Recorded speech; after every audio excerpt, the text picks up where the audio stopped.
আজকে করেছি অন্যরকম মজাদার একটি রেসিপি। অন্যরকম একটা বাটা বা ভর্তা। প্রথমে চুলায় কড়াই গরম করে তেল দিয়ে এক বাটি চাল কুমড়োর বড়ি ভেজে নেব। বেশ লাল করে ভেজে নিয়েছি।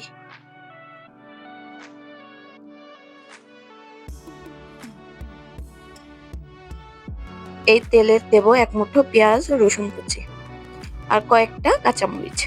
এগুলো ভেজে তুলে নিয়ে কুচো চিংড়ি দিয়ে ভেজে নেব।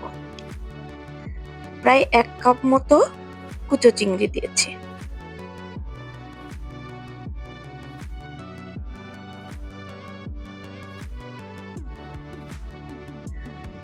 এরপর কয়েকটা শুকনো লঙ্কা ভালো করে ভেজে নিলাম।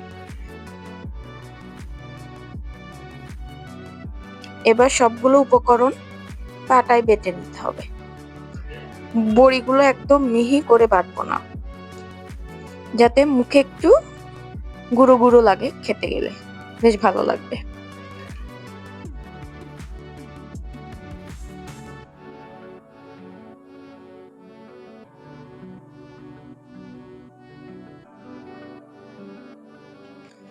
এবার সরিষার তেল আর লবণ দিয়ে মেখে নেব। এগুলো ভাজার সময় আমি সামান্য লবণ হলুদ দিয়েছিলাম। এবার ভালো করে মেখে নিলে রেডি হয়ে যাবে মজাদার নতুন স্বাদের একটি ভর্তা।